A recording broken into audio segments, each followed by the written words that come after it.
The news is live on DSTV channel 421, Go TV channel 144 on your digital television and around the world at myjoyonline.com. The details now. Staff of the National Board for Small-Scale Industries in the Northern Region have been sacked from their offices over allegations of giving loans to NDC persons. The youth, numbering about 6, entered the office and demanded they all leave and locked up the offices. Regional Security Liaison Officer Lieutenant Colonel A.R. Salifu, retired, says he's invited the leadership of the group for a meeting. I'm the security liaison officer for the region, and I'm currently in the office at the RCC. And I was here when a lady, one of the workers at the RCC came to tell us that there was whether we are aware that some of the youth have come to disorganize the activity of the NBSSI that was taking place downstairs. I was taken aback because I didn't know anything about it. I was here and nobody came to tell me anything. It was after I had seen people moving out and I asked why, and they said this was what happened. And I wanted to know who the people were who came and disrupted the activities from the office. And they mentioned the big 6. So I have called the leadership of the big 6 to come to my office, and I will find out exactly what was the reason for the action they have taken. And during the conversation with them, they even informed me they intended to move on to South America, but I have persuaded them not to do that. They should come and we discuss the issue, and if we cannot find a resolution to that problem, then I know where to go for my boss to take up the matter. So I'm waiting on them to come to the office, and then this matter will be discussed thoroughly and a permanent solution found, so it doesn't escalate to other areas in the region. The action that they have taken is not proper, and it's childish enthusiasm, and they need to be talked to, and I'm just about to do that. Is this group a known group in the region? Well, it is known to me. I don't know whether the whole region knows about it, but I know in the Tamale Metro area, they know there is a group called Big 6. The office around the stadium area. They have an office.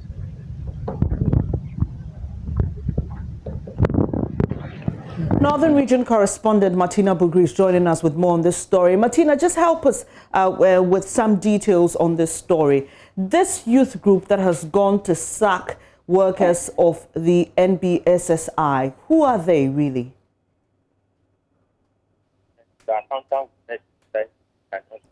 Hello, Martina? Hello, Martina, can you hear me?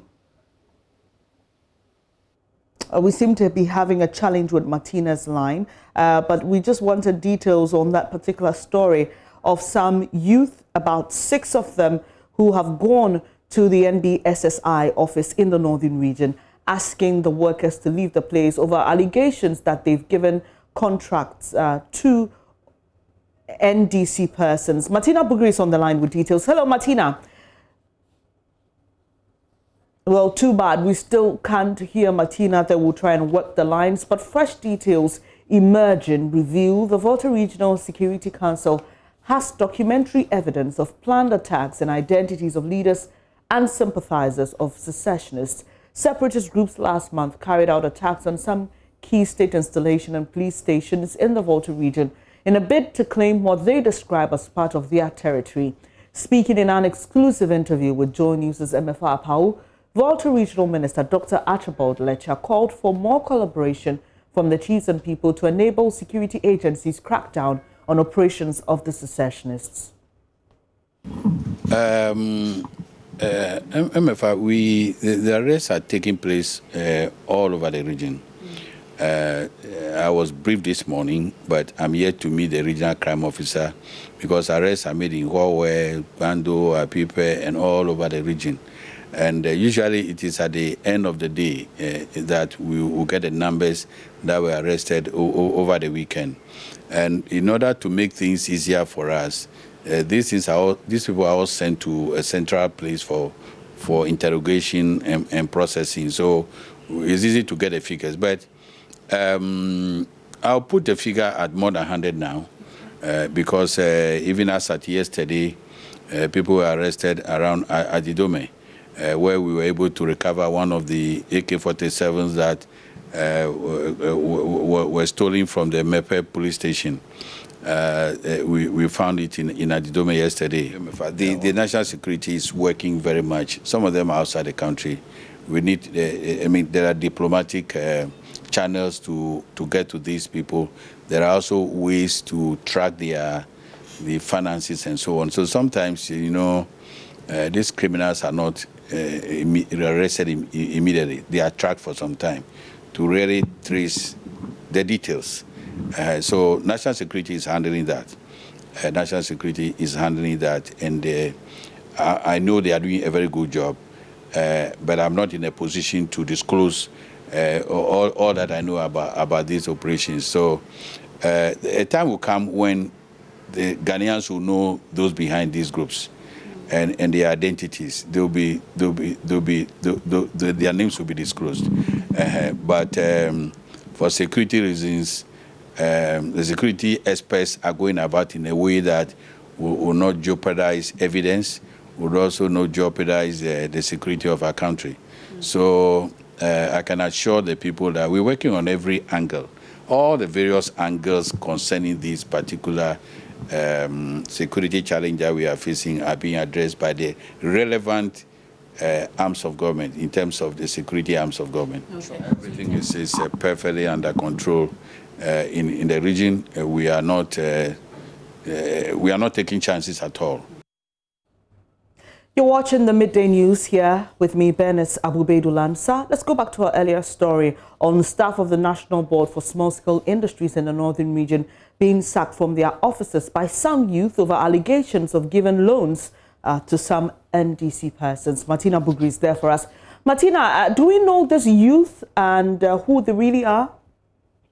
Having engaged with some of the people around, they are unable to mention the name of the youth group, but I spoke to the regional security liaison officer, and he says they are called the Big Six. Okay. Who are they? Who do they identify with? They have concerns, and they allege the MBSSI is giving out loans to NDC persons. Are they associated with the MPP? Yes, it's an MPP youth group, we are told. They have actually just arrived at the Regional Coordinating Council. They are heading towards the liaison officers, this Regional Security Liaison Officer's office for a discussion.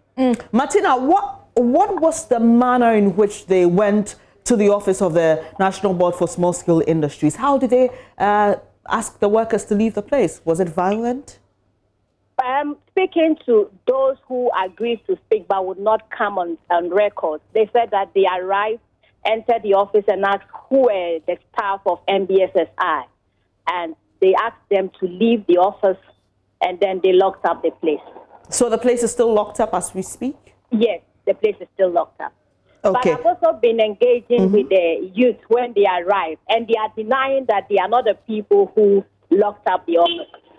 Okay, but have you been hearing from staff of the NBSSI over the allegations?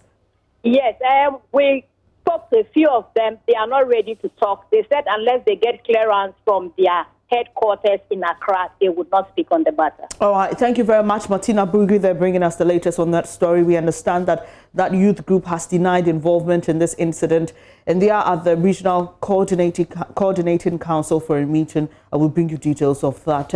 But authorities of the University of Cape Coast have dismissed reports that robbers have attacked the university, describing the alleged incident as a prank. Public Relations Officer of the university, Major Kofi Pentum, retired, indicated it will be difficult for robbers to break through the university's current security arrangement to carry out such attacks. What I can say for now is that we have done thorough investigation and nothing of the sort happened on UCC campus last night. What I suspect is that somebody pranked all of us, and sadly he has been able to succeed. We have fallen for the prank, and people have added all manner of stories to it, saying that 2 people are even dead, or that we cannot find those 2. We cannot find any victims of this so-called robbery.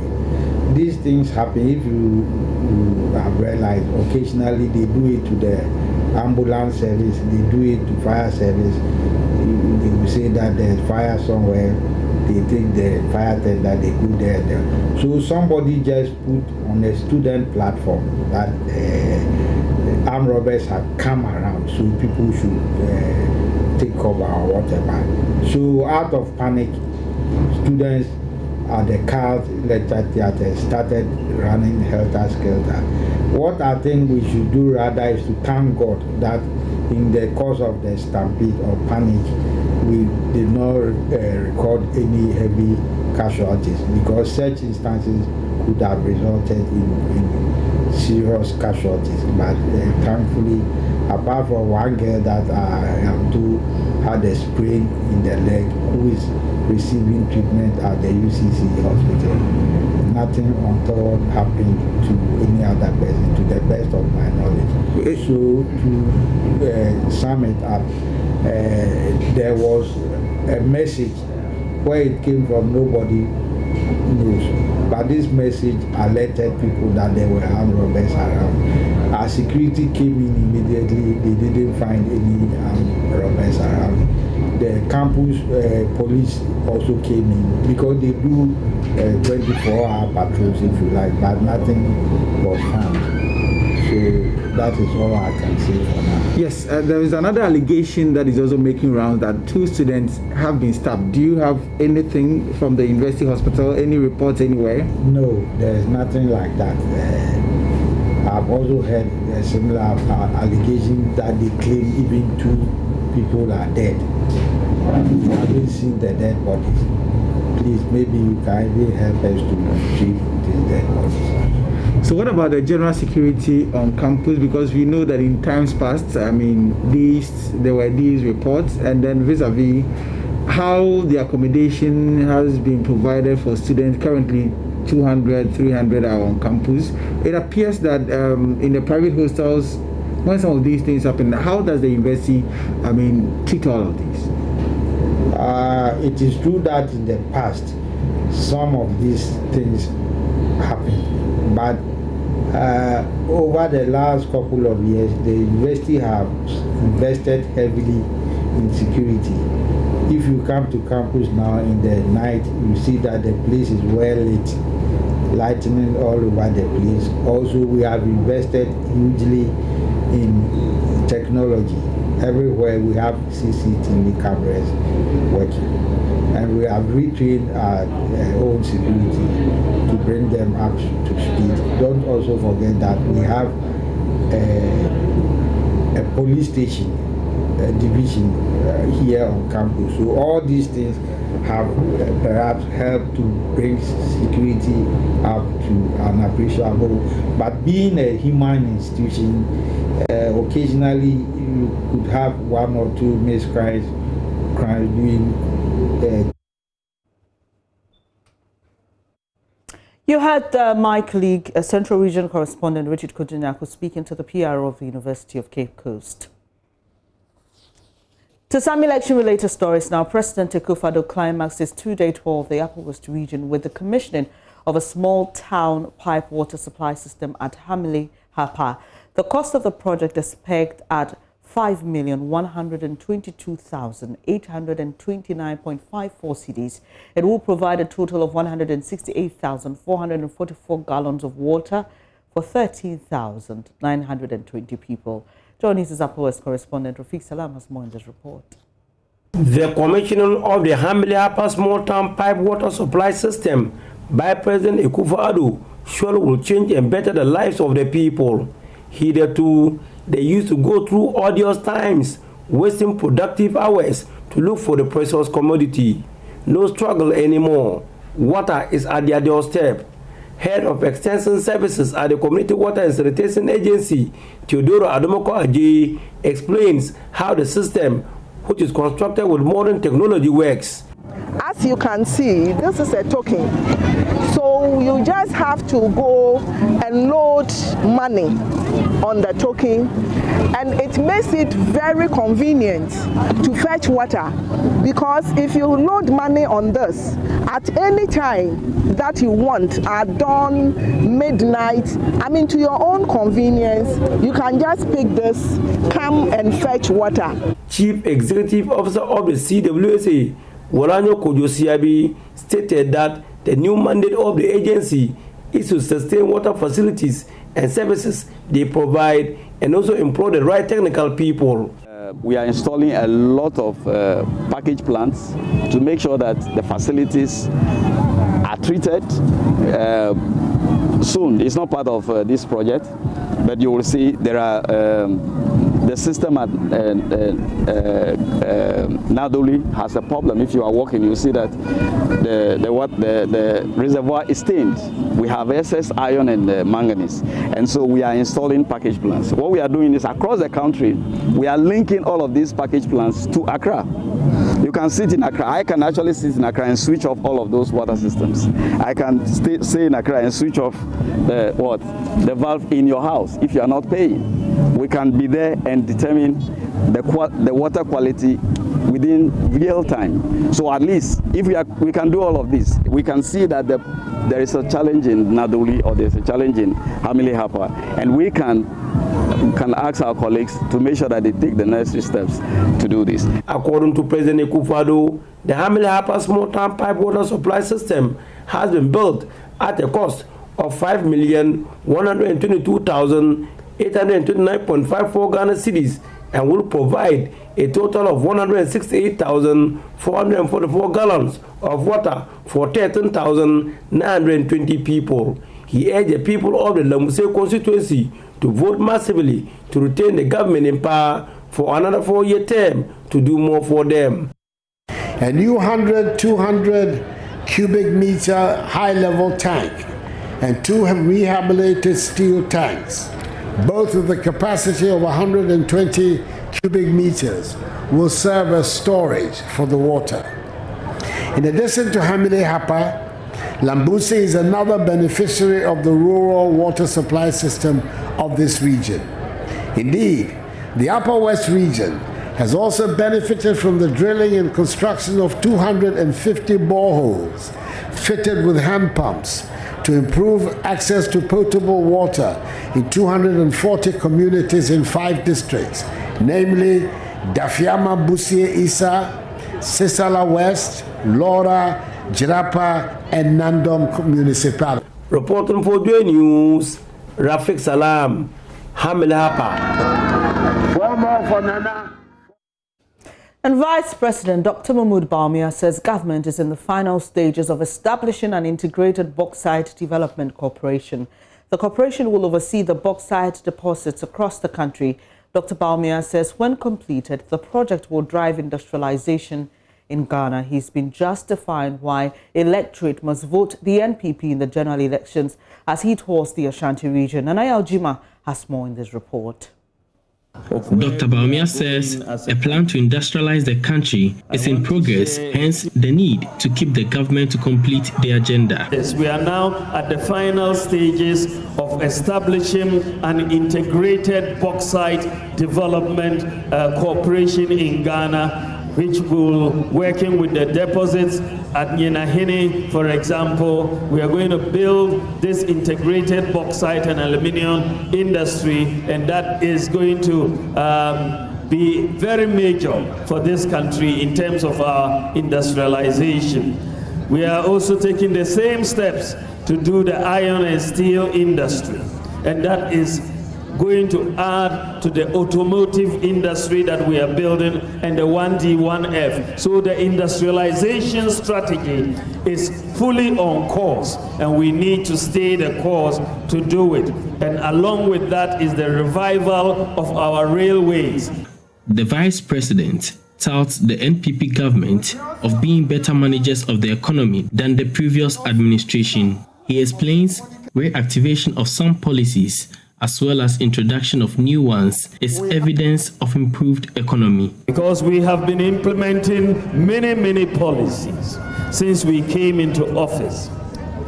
And these policies we have been able to implement because we have, quite frankly, managed the economy better.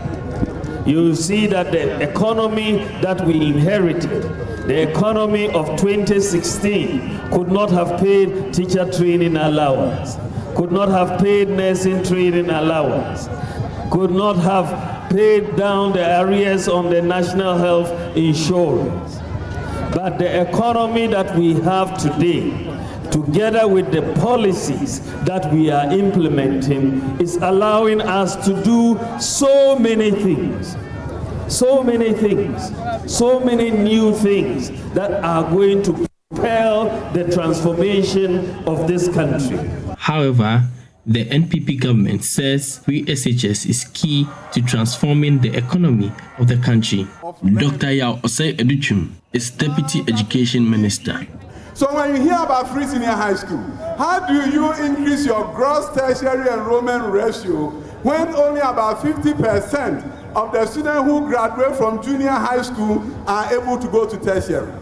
So you see, free senior high school is not just a campaign promise. The president knew that to transform this nation, we need to move up our gross tertiary enrollment ratio.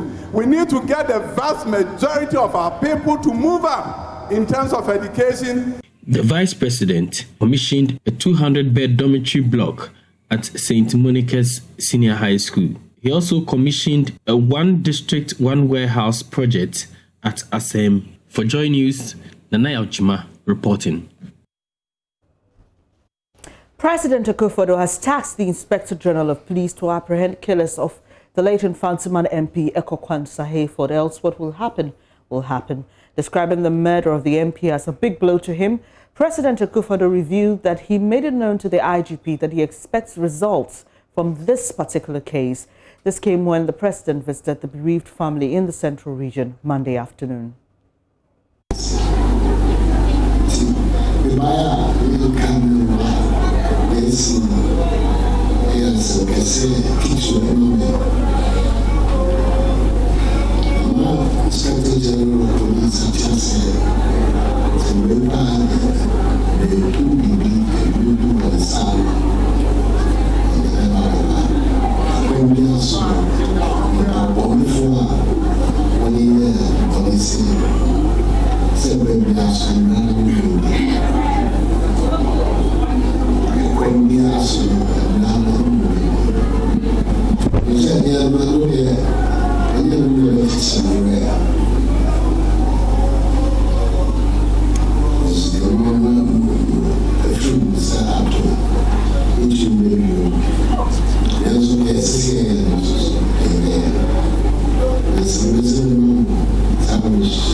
Reacting to the president's statement, security expert Adam Bona suggested a change in leadership of the Ghana Police Service could help deal with the current spate of crime. The excessive use of money we are in the season where monies are displayed, people are sharing money.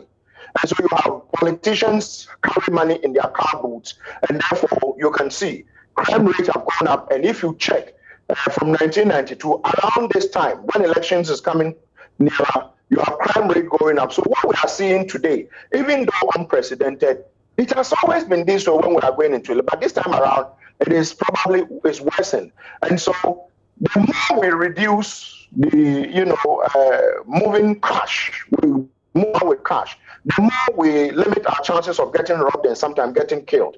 But on the front of the leadership, I would have wanted to see the president make some significant changes. You know, even though one will say it won't be too good, but in terms of security, every time you sleep, you wake up and you don't know, and you are going to be confronted with an issue of one bad robbery or the other. The security expert has also been providing tips on how you can stay safe when robbers attack you. Assuming that you were home and your house was broken into, don't give them what I call the eye contact. Whenever you begin to give them eye contact, first thing that comes into their mind is either you are trying to see whether you know them, or you are trying to identify them, and in most cases, especially robberies that take place at home, those who would rob you at home usually know you, they've been trailing you, they've been coming around, they've surveyed you, so there will be people you would have encountered.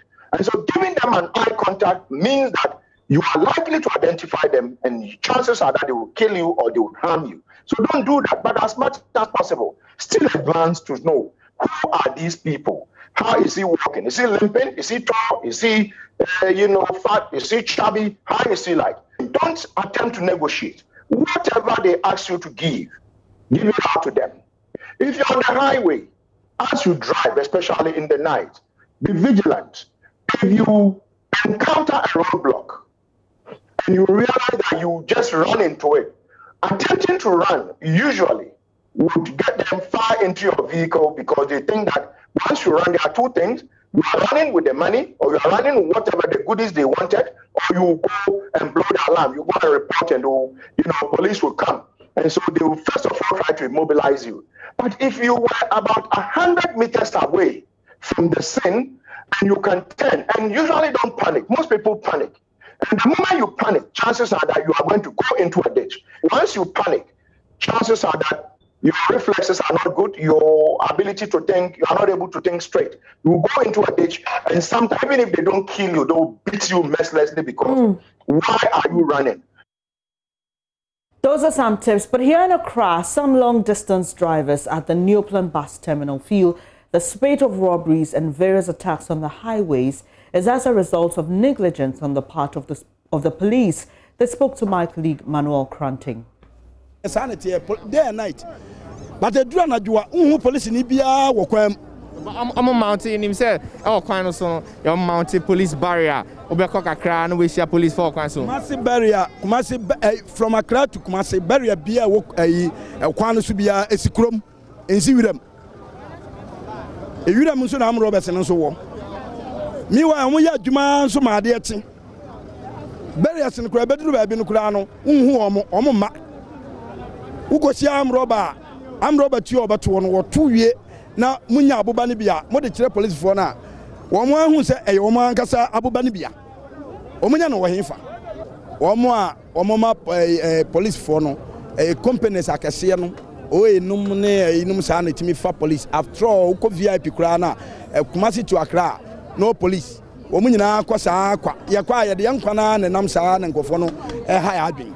There's an idea every station be a cars and abu casa police abandiama police for no abu I was sent comedy patrol kwan so station be a yibia no se dura na joa and comedy patrol kwan so because I'm Roberts no me e bi che me no me hu say ka bi so na light na aso mu hu say police na no mu nyina e o ma dwe say komu to wiram e wa na kwa na o kura tuo no ka se da bi enye ye fence enye police and to the two shiaka na eba no 10 year and some munya kwa ba robo yen e wa akachi enti se wo mu yusu ye fence wo mu petrol cars no na o mu tim na sebi etuo ba kokura na omo ho a omo hu se omo esari no e bape omo nyina bedwane.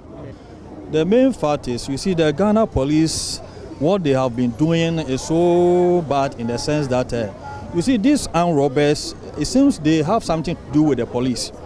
It's something that they've come together to do, in the sense the robbers, as they are coming, and the police too will be patrolling. But I wonder why, at times, after the police have gone to the patrol, and then these armed robbers will go at their back and then do that kind of robbing. But the drivers, the armed robbers, I mean, they might just be smart and monitoring, so that when the police move, it could be that.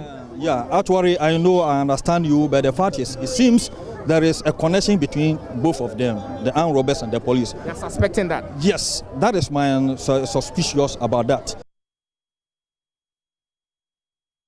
You had some drivers at the new plant station. The first one shared a personal experience. He says the police patrols are not enough on the stretch and their barriers are only located in towns, usually deserted. Let's move away from that to some news just coming in. A contractor has prevented some junior high school students from accessing their classrooms in the Northeast region over non-payment for work done. My colleague Eliasa Tanko joins us with more. Eliasa, tell us what school this is and what you're picking.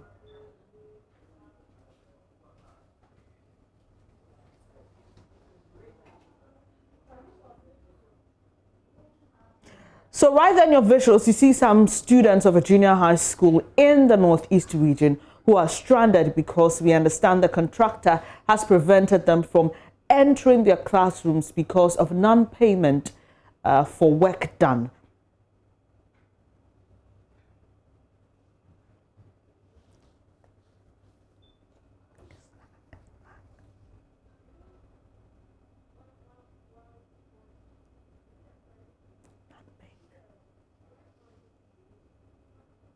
We are trying to reach my colleague Eliasa Tanko to try and share more on this with us. While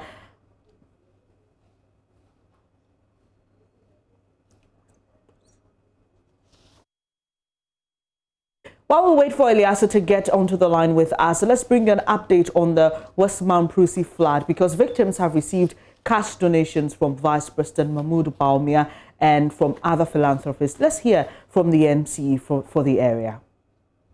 Indeed, when we were engulfed in this flood, we made a call, a glorious call to all and sundry living in and outside Ghana who are not only natives of Mampurugu, but the entire country. Indeed, we have had a lot of support. When it happened, the Vice President came with the government NADMU directorate to give some relief items, and he personally donated 100,000 Ghana cedi to be used to support them with food stuff. Indeed, it was yesterday that the distribution was done. What we have to do was to call for a committee of all the flood areas, the assembly members, the chiefs, and opinion leaders, for us to sit down and look at how best we could share the token of the Vice President to them, so that there will not be any problem. And what they decided was that instead of buying them food, they rather agreed that we should share the money to them based on the number of houses that fell, or rooms. So we realized that in some family houses, they may have about 15 rooms, but 7 fell. And somebody built 4 rooms, and the entire house fell. So we decided to share the money according to the number of rooms that fell, and not the number of houses that fell. And in all, about the 7 communities, we had 1,080 rooms that fell.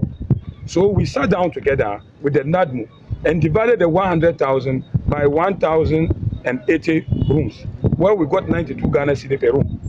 So if you come to your house and you have about 10 rooms filled, you take 920 Ghana cedi. That particular donation was for food, support for food to the community. The Vice President has also pledged that when the rains subside, getting towards the dry season, he will try his best to support them with building materials such as roofing sheets and then cement, so that they can go back to their normal state. Your support have come at the right time, as the people need more food stuff and other materials to survive. We will make sure that what you have given to us get to them, because I am not affected by the flood. the people who are affected should receive or should be the beneficiary of the relief items. We'll make sure that judiciously we'll share them to the 7 communities. But I want to also plead that apart from the 7 communities, we have more than 11 communities that are also flooded. They came earlier before the second one. Some of them, their farmlands have been destroyed, and we need more support for them. I want to appeal to all and sundry listening to me that we still need more support to bring our people back to life.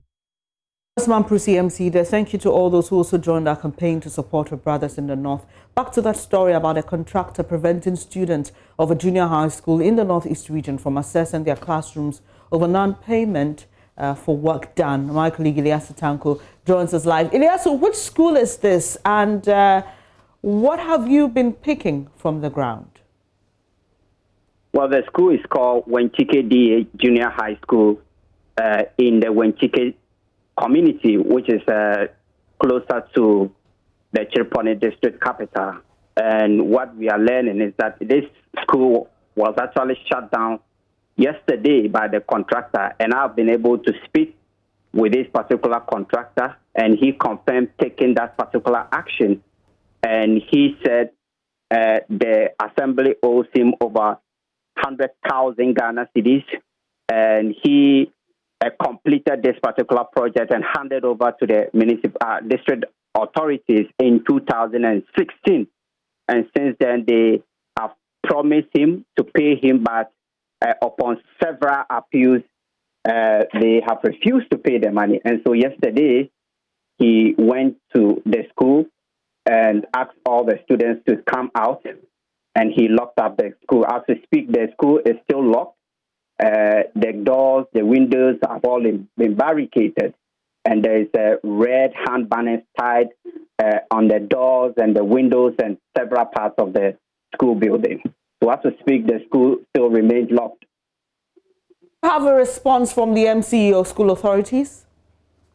Yes, I've spoken with the district chief executive for that particular area, Abdul Razak, and he confirmed having knowledge of this particular incident. He said the incident came to his attention yesterday, immediately after the contractor took that particular action. But he said he has been in touch with the contractor, and the contractor, they have actually promised to pay the contractor in few days. And so, according to him, the contractor has agreed to open up the school. All right, thank you very much. Ilyasu Tanko is our Northeast Region correspondent. You're watching Joy News today with me, Benis Abubedu Lansa. Coming up shortly in business, MTN Ghana withdraws case from Supreme Court seeking review of NCA decision to declare it a significant market operator. Dao Kwao has details shortly after this.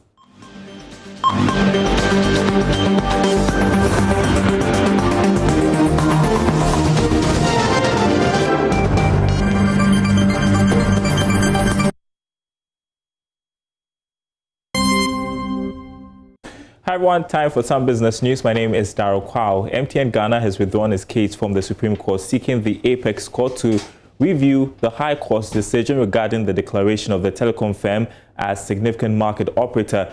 Joy Business understands that lawyers of the telecoms market leader informed the court that they have been advised to withdraw the case. This would then pave way for stakeholder consultations. The Supreme Court therefore struck the case as withdrawn. The lawyer for the National Communications Authority, Garinema Kumafo, has been speaking to Joy Business on the issue. Well, I think that basically what MTN has done appears to me a very good step. I have maintained from day one that the right procedure is to engage the regulator. Because if you look at the documents so far available, the issue about not being heard, to me, in my opinion, was not the best approach. You should engage the regulator, talk to the regulator. Best investigation practice requires that they must all sit down, they must all talk, find an amicable way of resolving the problem. So I think what they've done, to me, is the best approach that they have, resolved it today. We'll have more on this subsequently. Now, the Deputy Director of the Environmental Protection Agency, Dr. Amwa Enchiboisiako, is calling for a concerted budgetary allocation towards climate change mitigation. Ghana will need 22.4 billion cedis in its nationally determined contributions to tackle climate change. The government is to mobilize 1.6 billion, including existing public investments. Kwesi Deborah has more. Dr. Amoah, however, believes Ghana's reliance on donor funding is not ingenuous. He was speaking at the Climate Information Services in Ghana workshop in Kumasi. We've already submitted quite a number of proposals to different funding sources. We are also encouraging, because we are developing investment plans on the NDC actions. Otherwise, it will be very difficult for the sectors to be able to mobilize funding. But work on the investment plans is almost completed. It's yet to be published so that the sectors could be able to use those investment plans to mobilize funding. But even before that, quite a number of proposals have been submitted. I know energy has a number of proposals out there. Forestry has a number of them. Recently, they got one of them approved. Agriculture, together with the environment sector, also has some proposals. Water also has some proposals out there. So it is something that is challenging, but personally, my take is you cannot highly depend on donor funding to drive home some of these very important issues, especially when, and I'm speaking as a technical person in this case, especially when you connect these actions with development. If truly we see these actions as development, then there should be a high national budgetary interest to be able to actually make sure that these issues, the money that is needed is mobilized. The workshop was under the theme, Mainstreaming Climate Information for Resilient Agricultural Systems to Support Sustainable Development in Ghana. And we have some more business news coming up at the top of the hour, including plans by government to build a bauxite refinery plant in the western region. That said, sports is up next. We leave you with the latest numbers on the commodity market.